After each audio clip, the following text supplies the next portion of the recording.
Go ahead, Senator Davis. Senator West, I have questions both on the public ed piece and on the higher ed piece. On public ed, it's my understanding that when the bill on the budget first came forward, and this is referencing something Senator Shapley was asking about earlier, there was a dollar amount that was reserved for funding our public education system in addition to level funding of $1.9 billion. Okay. And that $1.9 billion was made up of a reestimate that occurred from the comptroller's office where valuation increases that had been estimated for the prior 2 years actually came in at a much higher rate than expected. There also was a lower student population than had been expected. And this $1.9 million was was an amount of money that was realized by virtue of a reestimate where that money had not been spent as we thought it was going to be spent in the prior biennium. And the decision was made that because that money was raised essentially through the school funding formulas, that it would be appropriate to put it into this budget to add to what we were going to fund, to help us with some of the problems that we know we're seeing as a result of the last school finance bill that was passed. Then it's my understanding that at least $1.7 billion of that was replaced with stimulus funds, and that 1.7 moved out of a dedicated funding for the public school system and instead went into general revenue. Is that correct? Well, if you look at page, if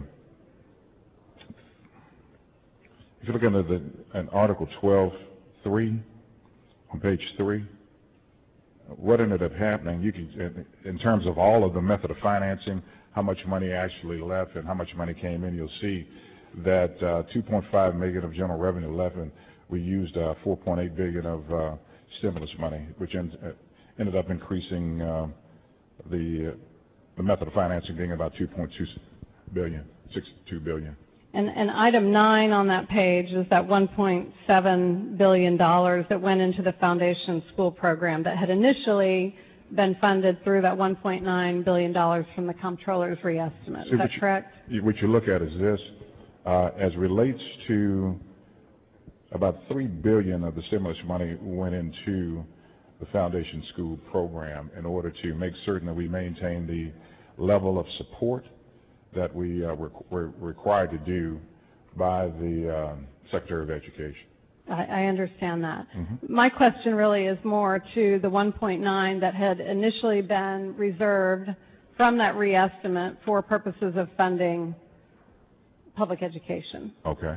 And what happened to that when the surplus monies were put into that category? What happened to the 1.9? Oh, it went back into the base bill. When you begin to think about the monies that were required for us to quote unquote meet our responsibility under state law, realistically our responsibility based on the comptroller's assessment of property values was actually about $46.1 billion. And so what we ended up doing in terms of the it's actually about 1.8, we put it back on top of that. And so we put it back in order to make certain that we could do some things. As you recall, what it ended up occurring, there was a question as to whether or not we would deal with making certain that there was additional money coming into the foundation school program dealing with public finance issues. Yes. And so it was an effort to make certain that we took some of these dollars, that 1.9, 1.8, and put it back in. And in addition, we're trying to put an initial $600 million in order to deal with a contingent school finance bill. I understand that that's the case, and I'm so pleased, as I'm sure everyone in this body is, about the fact that we are intending a significantly greater allotment to our public school funding formula through those two sources that you just mentioned. Right. The concern that I do have, though, the $1.9 billion, which essentially was local property valuation increases, it made up the bulk of that $1.9 billion from my understanding in conversations with the LBB. That money is collected at the local level for property valuation increases. and it comes up to the state, and of course it's apportioned out based on local funding requirements for the public schools and the state funding requirements for the public schools. And in this instance, we captured more property valuation increases than we thought we were going to. Initially, we brought them up and laid them out in the budget as monies that were going to go back into the foundation school program to increase the state share of what we were going to be doing through the use of those funds. But then, when the stimulus monies came available, we moved that over into the base budget, as you said. We moved it over into general revenue. And the concern that I have about that is we've collected those dollars at the local level for property valuation increases. We've collected them and brought them up to the state level, and we've now moved them into GR. We've now moved them into base budget spending. And I am concerned about the vulnerability we've left ourselves in terms of the constitutional prohibition of collecting property taxes at the local level for purposes of spending at the state level, because we do have a prohibition against state collection of property taxes. Just want to say that for the record. Okay. It's not a criticism of... But it's actually state money. That's not... I understand your concern. Right. I understand your concern. Thank you. All right. Now I have a question going to the higher ed.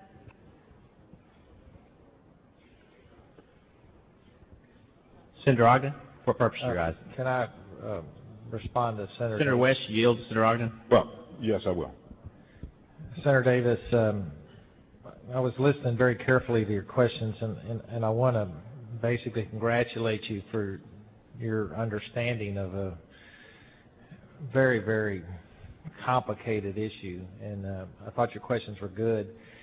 And I'll try to add a little bit to what you've already asked, because you are correct that because of the property tax values increased higher than we thought, we had about $1.9 billion more in property tax revenue that goes into the foundation school program than we had last biennium, okay? And as a result of that, under the foundation school program formulas and the Robin Hood school finance bill that we're currently under, which I would like to change, but under the statute that we're currently under, when you fund the foundation school program and fully fund it, you did not need to put as much general revenue in it this biennium as you would have otherwise had to last biennium because of this increase in property tax value. So, so the discussion and the argument revolves around, is that or is that not supplantation? Exactly. Okay, I would argue that it's not. That the way our school formulas work, we fully funded the formula. The foundation school program is a combination of local tax revenue and state tax revenue. It's sent out in a formula. We fully funded that. Now, when we introduced the base bill, we added into the base bill $1.9 billion of new money over and above what was required to fully fund the foundation school program, in recognition of the fact that we'd like to do it, and we would also be maintaining the so-called equal balance between state and local contribution to school finance. But that's new money over and above the foundation school program. Now, when we roll these federal education funds into the budget, that $1.9 billion that's still in there, which was going to be paid by GR, that we really didn't have, but it was GR that we had put in the bill, can now be paid for with federal stimulus money.